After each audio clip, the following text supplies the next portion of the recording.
Morning students, हमारी आज की क्लास स्टार्ट करते हैं। हम लोग जो पढ़ रहे थे single cell culture, basic part 2 paper 1 और यूनिट है हमारी 3। ठीक है, ये थर्ड यूनिट है। जो हम लोग पढ़ रहे हैं वो पढ़ रहे हैं सिंगल सेल कल्चर।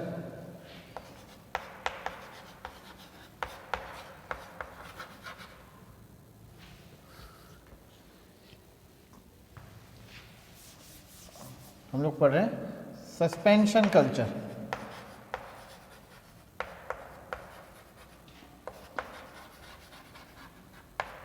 निलंबन संवर्धन, इसके बारे में हम लोग पढ़ रहे थे। तो देखिए सिंगल सेल्स को कैसे सेपरेट करते हैं सस्पेंशन कल्चर के लिए हम लोग पढ़ चुके हैं। अब इसके बाद सेकंड स्टेप, फर्स्ट स्टेप तो जो था वो था आइसोलेशन ऑफ सेल, यानी कि सेल्स को सेपरेट करना। दूसरा स्टेप जो है वो है संवर्धन माध्यम का निर्जमीकरण करना, यानी कि स्टरलाइजेशन ऑफ कल्चर मीडिया।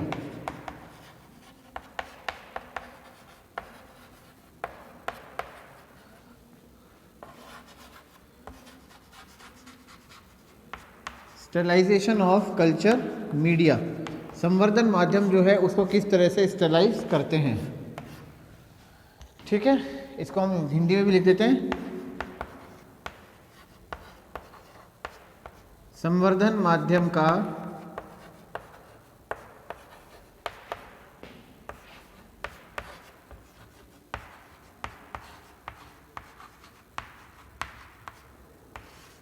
निर्जर्मीकरण।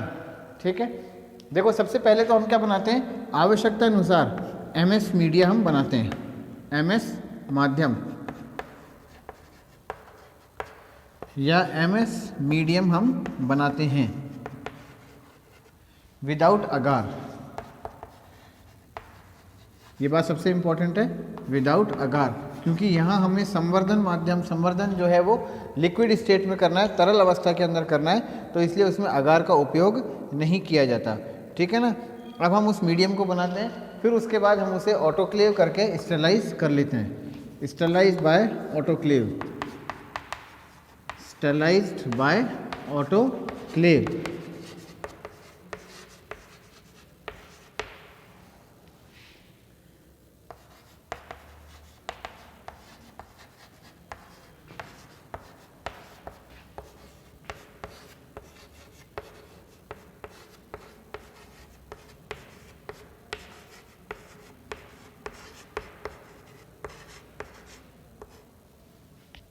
ठीक है, ऑटोक्लेव से निर्जमीकृत करते हैं। अब देखो सबसे पहले तो हम जैसे मीडिया जो है वो बनाएंगे। अगर हमने बनाया 250 मिलीलीटर, 250 मिलीलीटर मीडियम अगर हमें बनाना है, कल्चर मीडियम अगर हमें बनाना है, तो हम काम में लेते हैं लगभग 500 मिलीलीटर का फ्लास्क। ये बात हमेशा ध्यान रखने की है कि जितना संवर्धन माध्यम हमें बनाना है, फ्लास्क हमेशा उसका दुगनी शेप का या दुगने उसका वॉल्यूम का होना चाहिए, लगभग दुगने आयतन का होना चाहिए। अगर ऐसा नहीं होगा, अगर 250 मिलीलीटर का मीडियम हमने 250 मिलीलीटर फ्लास्क में डाल दिया तो होगा क्या, जब हम इसको ऑटोक्लेव करेंगे 120 डिग्री सेंटीग्रेड पे, तो मीडियम अंदर उबलता है, तो उबलेगा तो फ्लास्क जो है वो उसके ऊपर कॉटन की जो हमने ढक्कन लगा रखा है, एब्जॉर्बेंट कॉटन से जो हमने उसके माउथ को प्लग कर रखा है, वो प्रेशर से बाहर निकल जाएगा। तो इसलिए हमेशा हम फ्लास्क क्या है, लगभग डबल की वॉल्यूम का लेते हैं। ठीक है ना। तो जैसे 200 मिलीलीटर, 250 मिलीलीटर अगर हमको मीडिया बनाना है, तो उसके लिए 500 मिलीलीटर का फ्लास्क हम लोग काम में लेंगे। फ्लास्क के ऊपर अंदर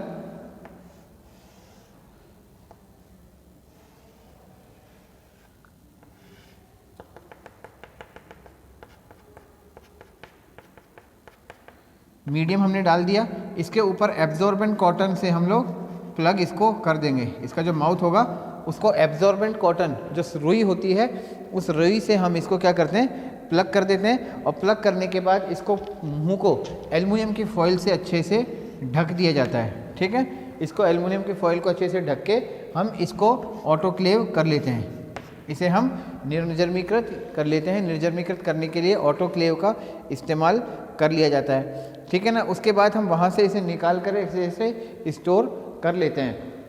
ऑटोक्लेव करने के बाद ही हम इसके अंदर मीडिया जो वो हमारे विटामिन, ग्रोथ हार्मोन्स वगैरह जो हैं वो बाद में डालते हैं।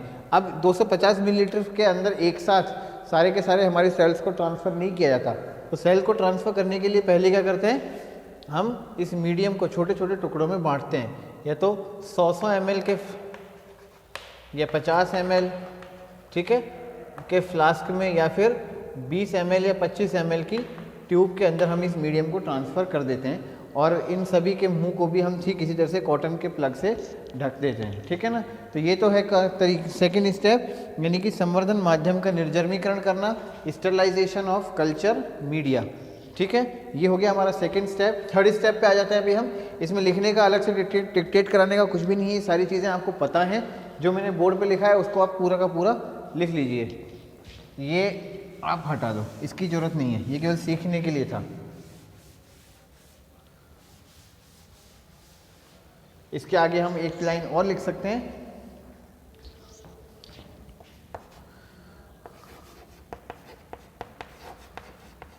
डिवाइडेड इनटू स्मॉल पार्ट्स, छोटे भागों में बांट देते हैं।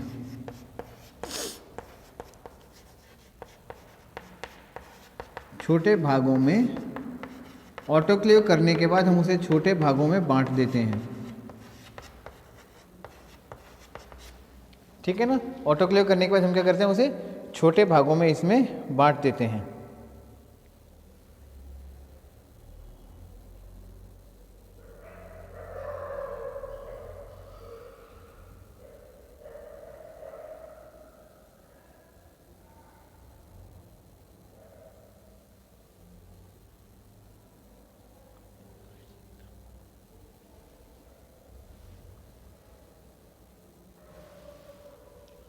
ठीक है बच्चों, तो ये हो गया हमारा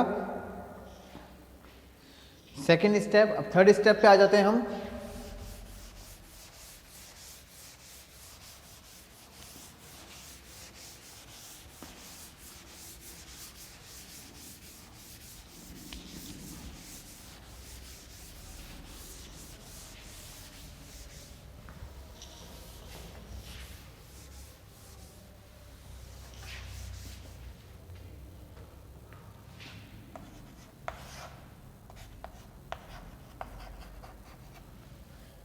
इसे हम ट्रांसफर नहीं लिख के लिखेंगे, इसे हम inoculation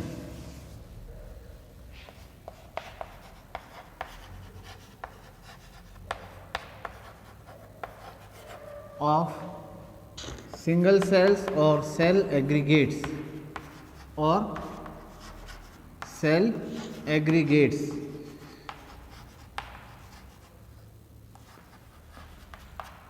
into the medium. Cell aggregates यानी सेल के ग्रुप्स, ठीक है ना।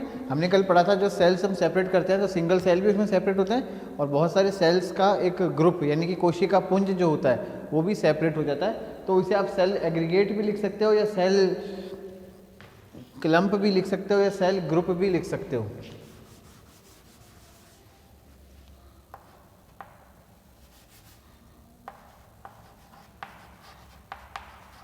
यह है सेल एग्रीगेट्स, ठीक है। इसको हम लिख सकते हैं कोशिका अथवा कोशिका पुंज, कोशिका अथवा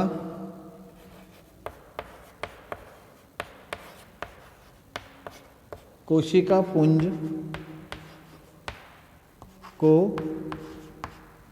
कोशिका अथवा कोशिका पुंज को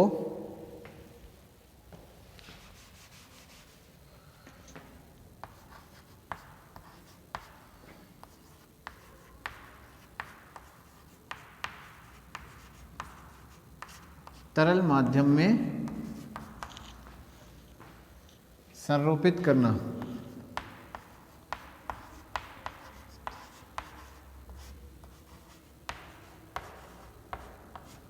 तरल माध्यम में संरोपित करना, कोशिका अथवा कोशिका पुंज को तरल माध्यम के अंदर संरोपित करना। देखो जो सेल्स हमें मिलती हैं, जो कोशिकाएं हमें प्राप्त होती हैं, उन कोशिकाओं को हम उस कोनिकल फ्लास्क के अंदर या परख नली टेस्ट ट्यूब के अंदर, जो कि हमने जिसके अंदर हमारा स्टरलाइज किया हुआ कल्चर मीडिया है उसके अंदर इनोकुलेट कर देते हैं। ठीक है ना, यानी सेल्स, कोशिका,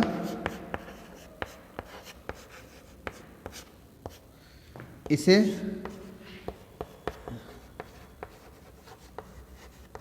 इनोकुलेट किया यानी संरोपित किया मीडियम में। जो मीडियम है वो हमारा स्टरलाइज किया हुआ मीडियम है, ये हम इसको लिख ही देते हैं स्टरलाइज्ड कल्चर मीडिया।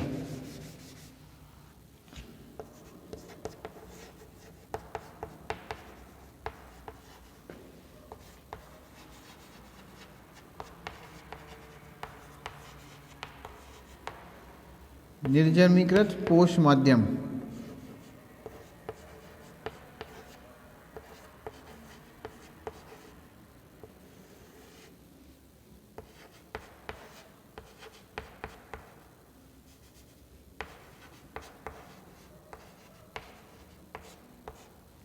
इसे हमने संरोपित कर दिया।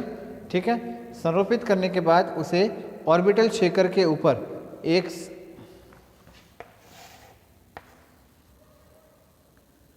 कैप्ट ऑन, जो हमारे फ्लास्क हैं, कैप्ट ऑन ऑर्बिटल शेकर या रोटरी शेकर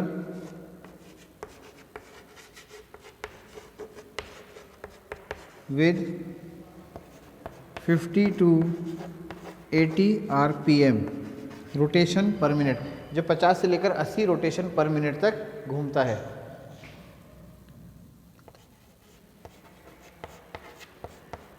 हलित्र पर रखते हैं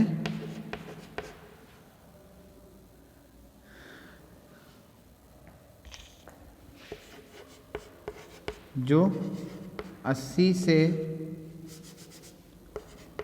50 से 80 RPM पर हिलता है।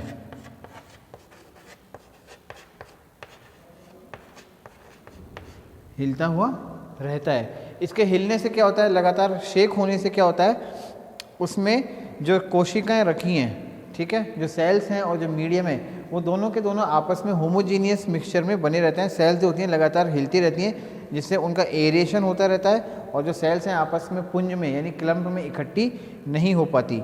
ठीक है ना। इसके बाद हमें गोल, अंडाकार, दीर्घित या कुंडलित आदि प्रकारों की और पतली भित्ति वाली सेल्स हमें प्राप्त होती हैं। आगे लिख लेते हैं हम इसको, यहाँ तक लिख लीजिए आप, इसके ऊपर लिखेंगे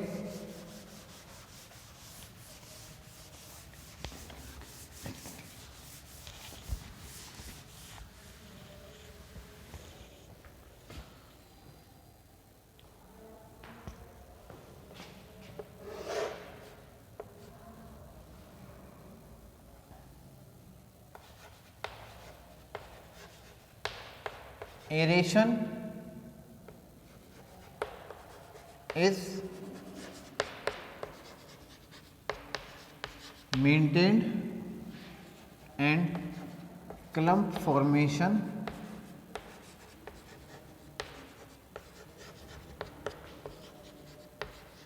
is checked, रुका हुआ रहता है। क्लम्प फॉर्मेशन जो है वो नहीं हो पाता। ठीक है, हिलाने से क्या होता है, एरेशन मेंटेन रहता है और क्लम्प फॉर्मेशन नहीं हो पाता।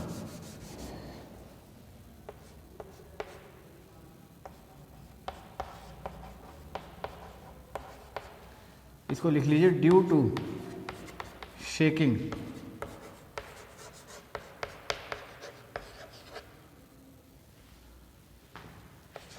ऑफ फ्लास्क, हिलाने से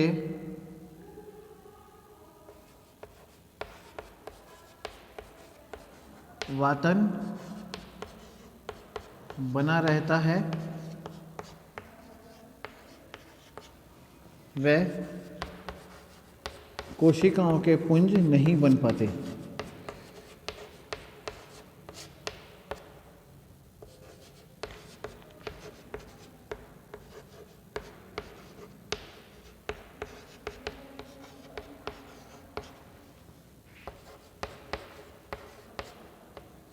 कोशिकाओं के पुंज नहीं बन पाते।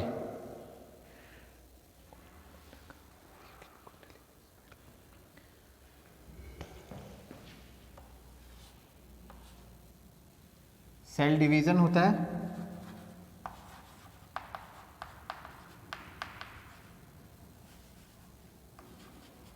ठीक है, सेल डिवीजन होता है, कोशिकाओं का विभाजन होता है और उससे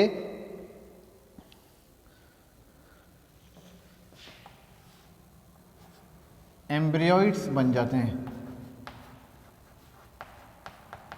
एम्ब्रियोइड्स यानी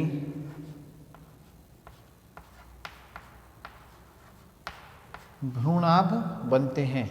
एम्ब्रॉइड्स यानी कि भ्रूणाभ इससे बन जाते हैं।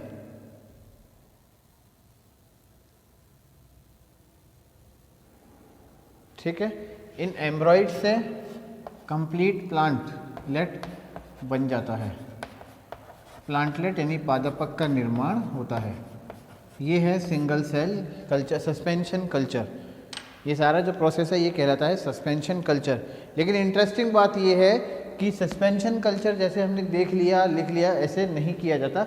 जो सेल्स होती हैं वो सेल्स डायरेक्टली इतनी इजीली ग्रो नहीं करती।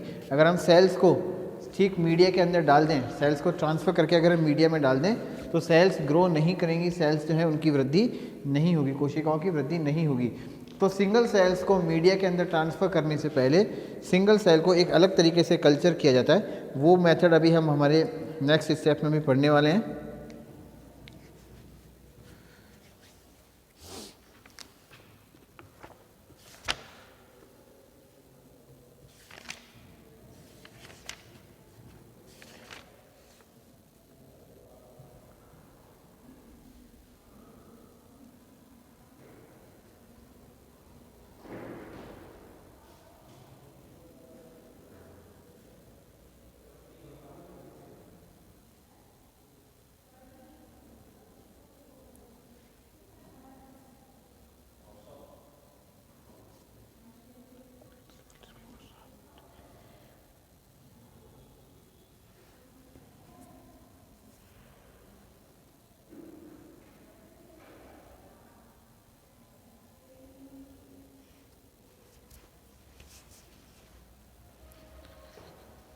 आगे चलते हैं हम।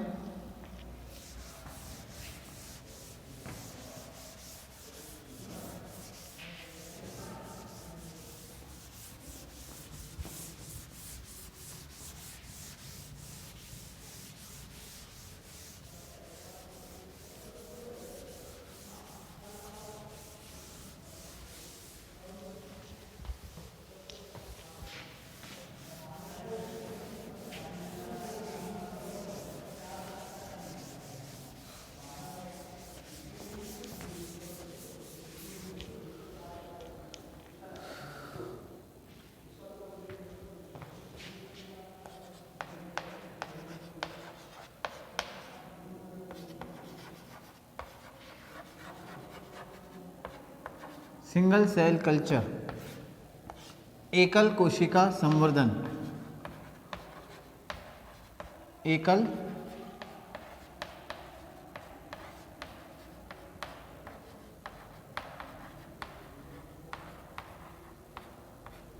कोशिका संवर्धन।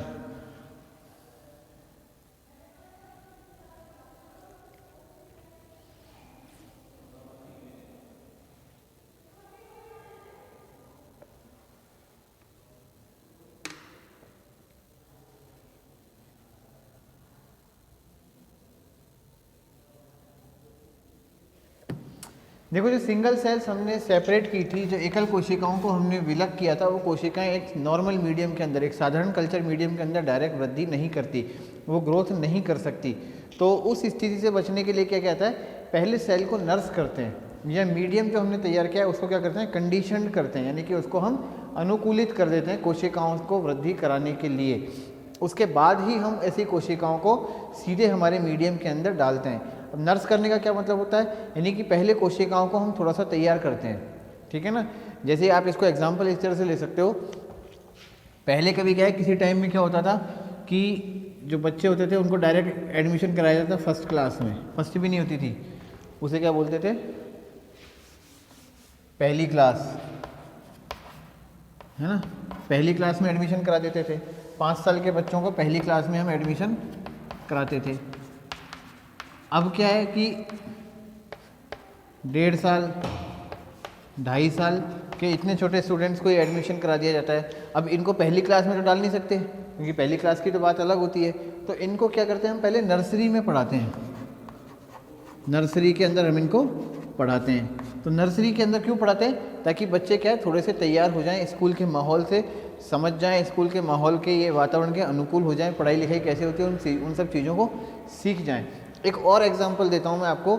हम कई लोगों के घरों के अंदर गार्डन होते हैं, ठीक है, नहीं होते तो हम लोग क्या गमलों के अंदर पेड़ वगैरह लगाते हैं। तो हम कहाँ से पौधे लाते हैं, नर्सरी से। हम पौधे कहाँ से लाते हैं, नर्सरी से। नर्सरी में क्या होता है, छोटे छोटे पौधों को तैयार किया जाता है और फिर उनको सेल आउट किया जाता है, उनको बेचा जाता है। तो वहाँ पहले पौधों को तैयार करा जाता है, ठीक है ना। तो नर्स एक ऐसा वर्ड है, नर्स शब्द का मतलब है कि पहले तैयार करना, पहले तैयार करना या अनुकूलित करना। तो ठीक उसी तरह से ऐसी सिंगल सेल्स को या एकल कोशिकाओं को डायरेक्ट एक नॉर्मल कल्चर मीडियम में जाने से पहले हम उसको नर्स करते हैं, हम उसको रेडी करते हैं कि वो कल्चर मीडियम के अंदर ग्रो कर सके। अगर हमने उसे किसी सिंगल सेल के कुछ सॉल्यूशन को डायरेक्ट अगर हम 50 ml कल्चर मीडिया के अंदर ट्रांसफ़र कर देंगे तो वो सेल ग्रो ही नहीं करेगी। वो सेल उस नए एनवायरनमेंट के अंदर एडेप्टेड नहीं है, तो सेल्स जो होगी वो ख़त्म हो जाएंगी, मर जाएंगी, वृद्धि नहीं कर पाएंगी। तो हम पहले सेल को क्या करते हैं, नर्स करते हैं। तो इसके 4 मेथड हैं, वो चारों मेथड हम एक एक करके पढ़ रहे हैं। या तो हम सेल को नर्स करेंगे या मीडियम को कंडीशन करेंगे, मीडियम को तैयार करेंगे कि वो ऐसी सेल्स की वृद्धि कराने के लिए रेडी हो जाए, ठीक है ना। तो 4 मेथड से हम सिंगल सेल को कल्चर करते हैं। इस तरीके से सिंगल सेल कल्चर करने के बाद फिर हम उन सेल को ट्रांसफ़र करते हैं कल्चर मीडिया के अंदर। तो डायरेक्टली सिंगल सेल को कल्चर मीडिया में ट्रांसफ़र नहीं किया जाता। जो पहला मेथड है वो कहलाता है फिल्टर पेपर राफ्ट या nurse tissue technique. First method है ये कहलाता है filter paper raft nurse tissue technique.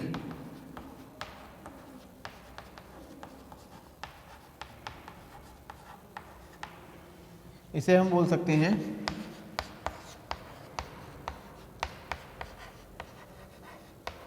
Filter paper raft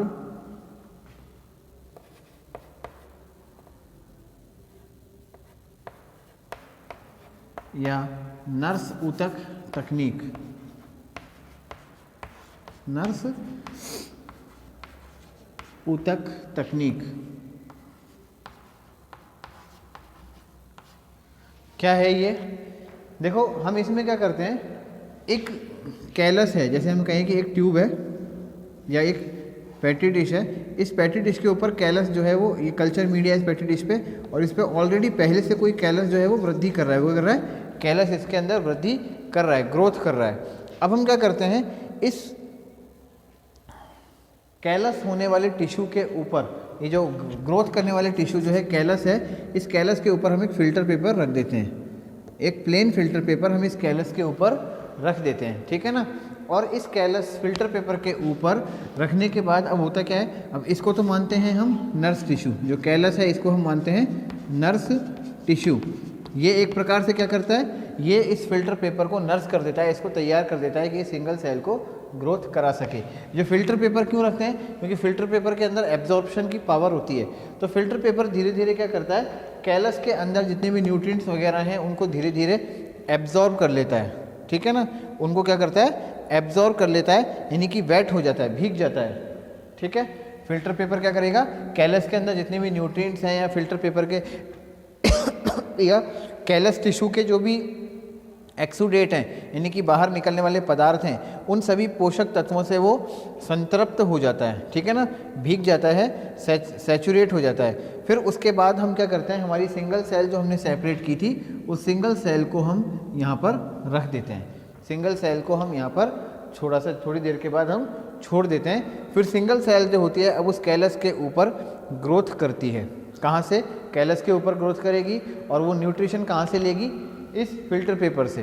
nutrition वो कहाँ से लेती रहती है, फिल्टर पेपर से लगातार वो न्यूट्रिशन लेती रहती है, ठीक है। सेल्स जो होती हैं डिवाइड होती हैं और डिवाइड होने के बाद इस जो फिल्टर पेपर है इसके ऊपर हमें मैक्रोस्कोपिक कॉलोनीज बनी हुई दिखाई देनी लग जाती हैं, यानी कि बड़ी बड़ी सेल्स की कॉलोनीज कुछ समय के बाद हमें यहाँ पे दिखाई देती हैं।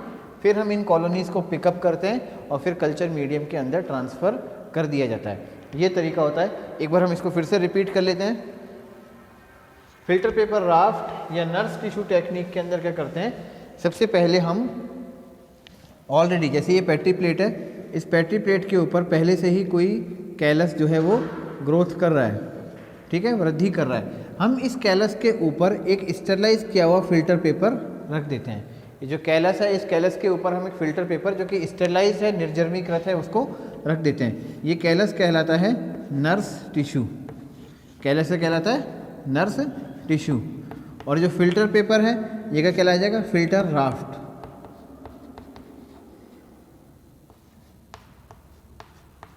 जो फिल्टर पेपर है, फिल्टर पेपर क्या कहलाता है, फिल्टर पेपर राफ्ट, ठीक है ना। अभी जो कैलस के अंदर जितने भी पोषक पदार्थ हैं, फिल्टर पेपर उन पोषक पदार्थों को सोख लेता है, उनको एब्जॉर्ब कर लेता है और कुछ समय के बाद फिल्टर पेपर उन पोषक पदार्थों से संतृप्त हो जाता है, सैचुरेटेड हो जाता है। फिर इसको इंग्लिश में बोलते हैं कैलस के अंदर जितने भी जो न्यूट्रिएंट मटेरियल्स वगैरह हैं या बाहर निकलने वाले पदार्थ हैं, फिल्टर पेपर उन सभी को एब्जॉर्ब कर लेता है और सैचुरेटेड हो जाता है। अब होता क्या है, कुछ समय के बाद हम इस फिल्टर पेपर के ऊपर हमारी जो सिंगल सेल्स हमने सेपरेट की थी उसको ट्रांसफ़र कर देते हैं। जो सिंगल सेल्स हैं वो फिल्टर पेपर के अंदर प्रेजेंट न्यूट्रिएंट से, यानी पोषक पदार्थों से, ये पोषक पदार्थ या न्यूट्रिएंट्स कहाँ से आ रहे हैं, नीचे कैलस से आ रहे हैं। कहाँ से आ रहे हैं, कैलस से आ रहे हैं। उनको ग्रोथ, उनको यूज़ में लेता हुआ, उनको यूटिलाइज करता हुआ वृद्धि करने लगती है, ग्रोथ करने लगती है। और कुछ समय बाद हमें यहाँ पे बड़ी बड़ी कॉलोनीज, मैक्रोस्कोपिक कॉलोनी का मतलब क्या है, बड़ी बड़ी कॉलोनीज इस फिल्टर पेपर के ऊपर हमें दिखाई देने लग जाएंगी जो सेल्स की होंगी। फिर हम इन सेल्स को निकाल करके, यहाँ से हटा करके और कल्चर मीडियम के अंदर ट्रांसफ़र कर देते हैं, ठीक है ना। तो ये कहलाता है फिल्टर पेपर राफ्ट या नर्स टिश्यू टेक्निक, ठीक है। इसको अपन लिख भी लेते हैं।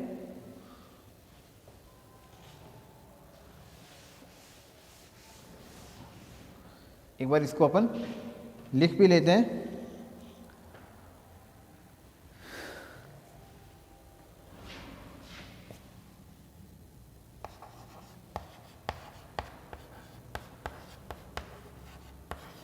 इस विधि में माध्यम में वृद्धि करते हुए कैलस पर, माध्यम में वृद्धि करते हुए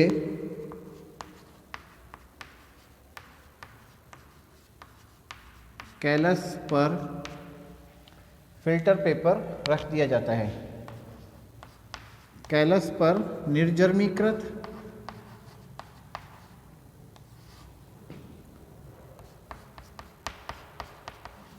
फिल्टर पेपर रख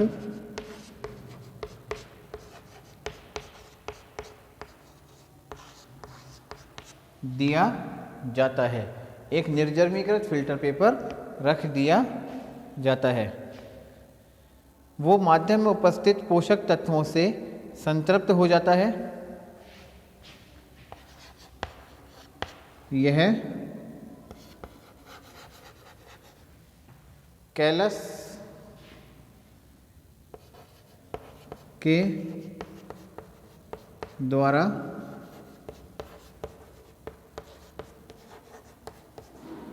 छोड़े जाने वाले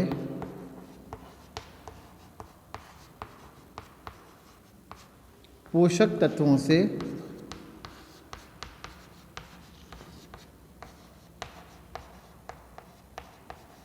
संतृप्त हो जाता है। पोषक तत्वों से संतृप्त हो जाता है तब इस पर एकल कोशिका को, अब एकल कोशिका दिखाई तो देती नहीं है, दिखाई तो देगी नहीं, लेकिन जो हमने प्रेसिपिटेट तैयार किया था उस प्रेसिपिटेट में से बहुत थोड़ा सा पोर्शन लेकर के हम उस कैलस के उस फिल्टर पेपर के ऊपर रख देते हैं। तब इस पर एकल कोशिका को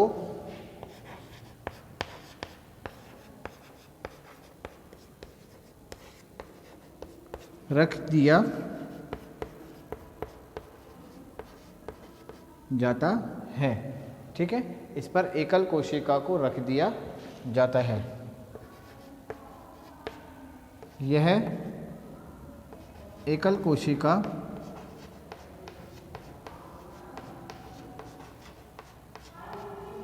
फिल्टर पेपर से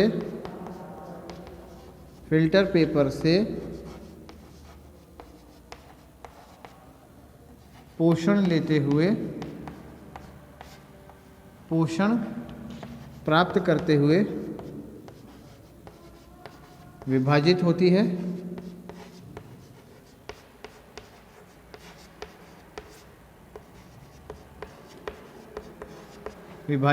है। वह कोशिकाओं की कॉलोनी बना लेती है। वह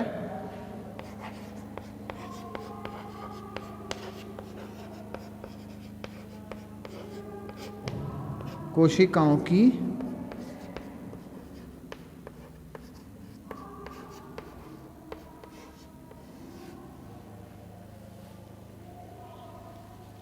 कॉलोनी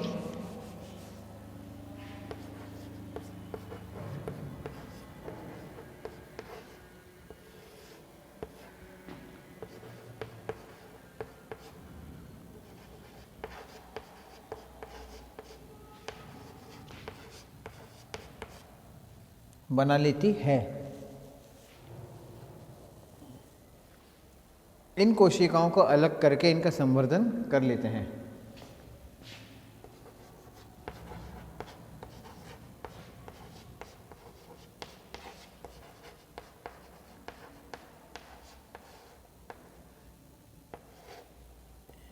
इन कोशिकाओं को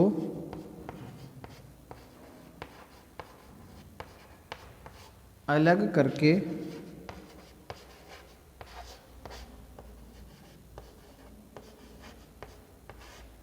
इनका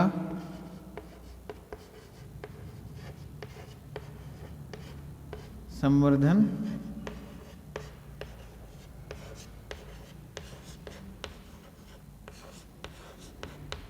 कर लेते हैं।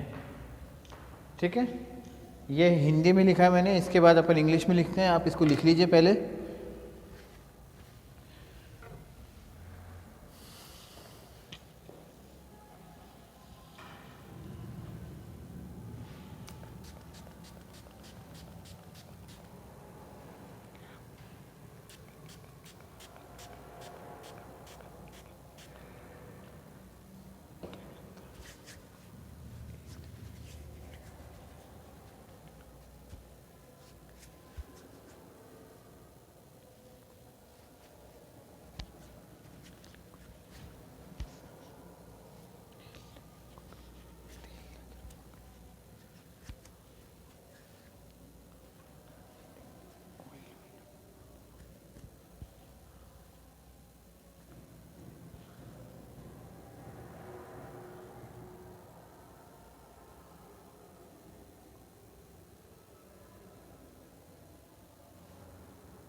In this method,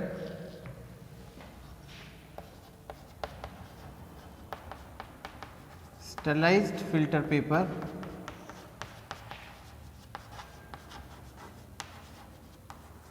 is placed on a medium containing already growing callus, containing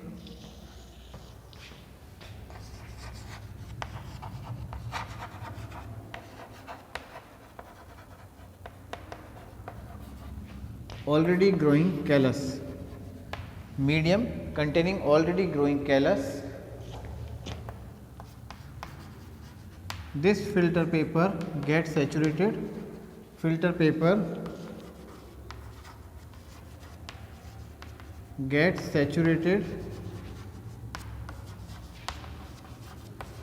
with exudates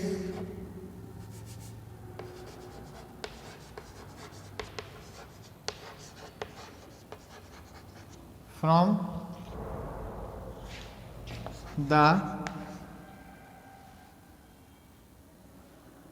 medium and callus and callus. Now single cells are placed on the filter paper.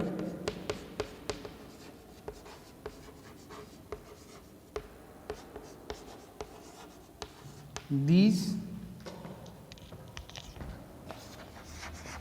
cells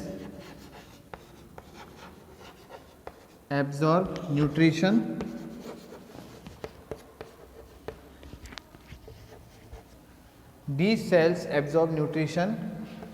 and divide and form, इसको लिखेंगे these cells absorb nutrition from the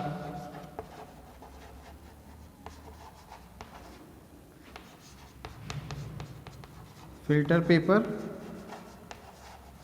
and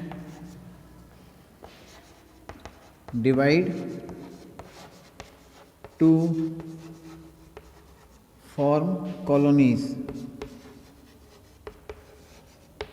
and divide to form colonies. ठीक है, divide होके क्या बनाती हैं? Colonies बनाती हैं.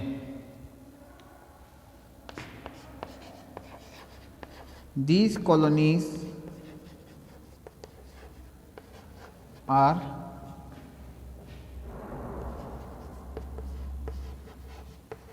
inoculated to the culture medium.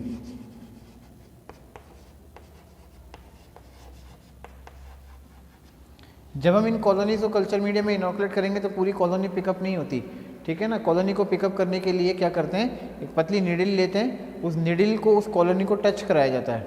Needle लेते हैं, या निडल की तरह एक इनोकुलम लूप होता है, पीछे एक लकड़ी का हैंडल होता है, इस लकड़ी के हैंडल के साथ सामने की तरफ एक लोहे की रॉड लगी होती है स्टील की, और इस रॉड के सबसे ऊपर एक तार बंधा हुआ होता है, जिस तार का आगे का सिरा बिल्कुल गोल छल्ला होता है. ठीक है ना, इसे बोलते हैं इनोकुलेटिंग लूप. इस इनोकुलेटिंग लूप को लकड़ी के हैंडल से पकड़ा जाता है और इस पार्ट को स्टेरिलाइज करने के लिए सबसे अच्छा तरीका क्या है, एक बार तो इसे ऑटोक्लेव कर लेना चाहिए. फिर ऑटोक्लेव करने के बाद जब हम वर्क कर रहे हैं तो इस लूप को सबसे पहले अल्कोहल में डिप करते हैं और फिर फ्लेम के अंदर ले जाते हैं. ये गर्म हो जाता है, सुर्ख लाल हो जाता है, फिर इसको हटा देते हैं वहाँ से. एक बार दोबारा अल्कोहल में डुबो देते हैं. उसके बाद क्या होता है, ये पूरी तरह स्टेरिलाइज मान लिया जाता है. अब इस लूप के आगे वाले पार्ट को उस कॉलोनी को टच कराते हैं, केवल उसे हल्का सा छुआते हैं, और छुआने के बाद जो हमारा कल्चर मीडियम है, जो तरल माध्यम है, लिक्विड कल्चर मीडियम, इस लिक्विड कल्चर मीडियम में इस लूप को अंदर एक बार डिप करके अच्छे से शेक कर लेते हैं. तो सबसे पहले तो जब इस लूप को हम कॉलोनी से टच कराएंगे, छुआएंगे, तो सारी सेल्स इस कॉलोनी के ऊपर आके चिपक जाएंगी. फिर हम उन सेल्स को इस मीडियम के अंदर जब डालेंगे तो सेल उस मीडियम में ट्रांसफ़र हो जाएंगी। अगर 1, 2 या 3 सेल भी ट्रांसफ़र हो गई तो वो सेल्स ग्रोथ करना शुरू कर देंगी। इस प्रोसेस से होता क्या है, इस प्रोसेस से होता क्या है, जो सेल्स हैं उनके अंदर कैपेबिलिटी आ जाती है कि वो अब आर्टिफिशियली या कल्चर मीडियम के अंदर ग्रो कर सकें। अगर ये प्रोसेस हम नहीं करेंगे, सेल्स को डायरेक्टली हम सेपरेट करके कल्चर मीडियम में ट्रांसफ़र कर देंगे तो उनमें ग्रोथ करने की कैपेसिटी नहीं होगी, वो ग्रोथ नहीं करेंगी। ठीक है ना। ये मेथड है, पहला मेथड है कहलाता है फिल्टर पेपर राफ्ट या नर्स टिश्यू टेक्निक। बाकी 3 मेथड और हैं, सूक्ष्म प्रकोष्ठ तकनीक यानी कि micro chamber technique, micro drop method, सूक्ष्म बूंद विधि और बर्गमैन प्लेटिंग टेक्निक। ये तीनों जो मेथड हैं ये हम कल हमारी क्लास के अंदर जारी रखेंगे, कंटिन्यू रखेंगे। आज के लिए थैंक यू स्टूडेंट्स।